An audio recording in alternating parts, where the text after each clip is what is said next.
The owner of the Angels has had a very tenuous relationship with the working media covering the American League team. There's all kinds of problems that have existed. And now the situation, to me, has just gone way over the line. Let's start with a little bit of history.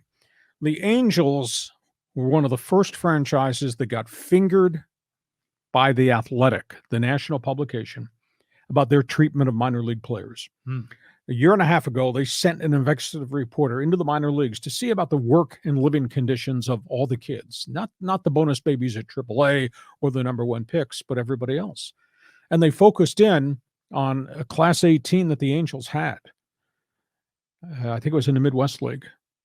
They found 7 minor leaguers living in one apartment because they could not afford, because of the amount of money each of the major league teams was paying these guys.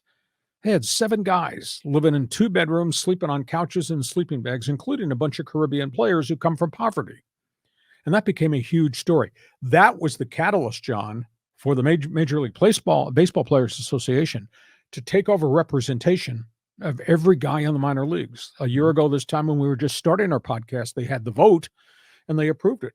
Well, Tony Clark, representing not only the union, but representing the minor league players, went and got them huge upgrades. Every level got pay raises in their monthly stipends. Every level got a housing fee. Every level got better nutrition.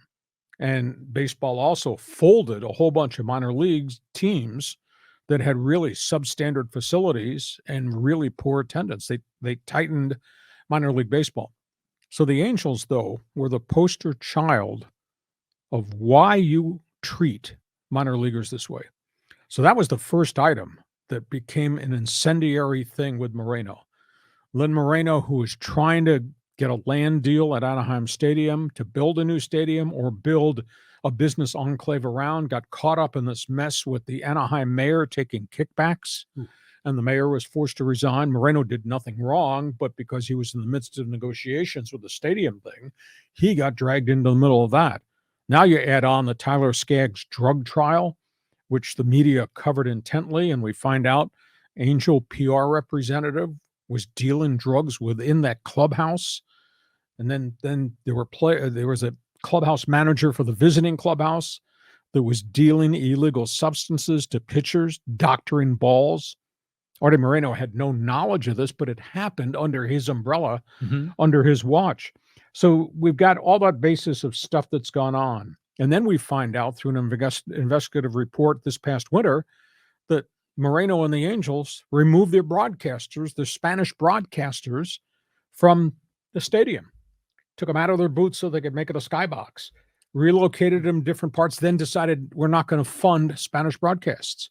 Orange County has a huge Hispanic-based population. Yeah, it does. Why would you not serve them with baseball? That's weird. Then we found out this spring that Moreno and John Carpino, the president, who's got dirty hands in all this too, have refused to send their radio broadcast teams on the road. Let's save $30 by not sending these guys out to do road games at Fenway Park. Make them do it off a TV set in Anaheim Stadium. How chintzy is that? And then on top of that, they banned a reporter that Arte Moreno's radio station, broadcast again, banned a reporter from being on the pregame show, and he was a paid guy, because he was asking critical questions. And now the most recent thing, this comes from Carpino, I'm sure, banning working media from talking to any coach on Phil Nevin's staff unless you pre-screen the questions that you're going to ask. Really? So all this junk has gone on dating back 4 or 5 years, and the media ought to be at war with these guys. I can't believe the LA Times is writing columns about this. How could you treat the media just trying to do its job? If your ass was in first place, we'd be talking a lot of positive stuff. Well, we can't help that you've been in last place, or you've had bad teams, or you made a lot of mistakes with drug trouble players and gave them guaranteed contracts. For the media to take a hit. And to me, the strangest thing is Arte Moreno, I think, has been a good owner for the most part, hands-on owner, maybe bad at times. Arte Moreno came from the advertising world. Why would you do that to the media covering your team, which is kind of an offshoot Yeah. to promote your product, good Right. or bad, they're there. So to me, this is just, God, this is a terrible way to do business. I don't understand the methodology. Your turn. Okay, well, you're right. I mean, it seems like sports franchises have a written or unwritten partnership with the media because they actually promote the team. It's quote unquote free media, right? When sportscasters are talking about their team. See, it seems idiotic to upset them and, kind of piss them off. You want them to be talking about you. And a lot of times there's no such thing as bad publicity, right? Even if they're talking negatively about you, it's still they're talking about you and they're making you relevant. So that just seems short-sighted. But remember when Arte Moreno bought the team, everyone was excited. He lowered beer prices and he signed a lot of big free Yep. agents.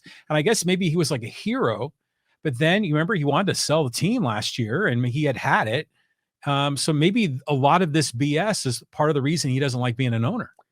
I think it's a horrible way to do business. I think it sends a terrible message to your communities based on what you've already done to the Hispanic community in that marketplace. Yeah, that's dumb. Could you imagine the Dodgers telling KW's broadcasters, Jaime Harina, those guys, you can't sit in the press box anymore. Go out there and right field and broadcast, or we're not sending you on the road. Do it off a TV monitor. Never in modern day sports. And there has always been a clash between working media and franchises.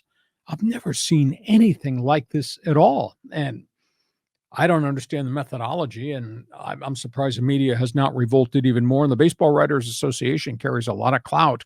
And they've really, really been silent. So if you're an Angel fan, join us on Fans Forum. Just give us a response. If you follow the Angels, your thoughts on this chunk of controversy involving the owner. And I've liked that owner for a long time. And I'm one of the few media guys that's spoken up on behalf of the owner because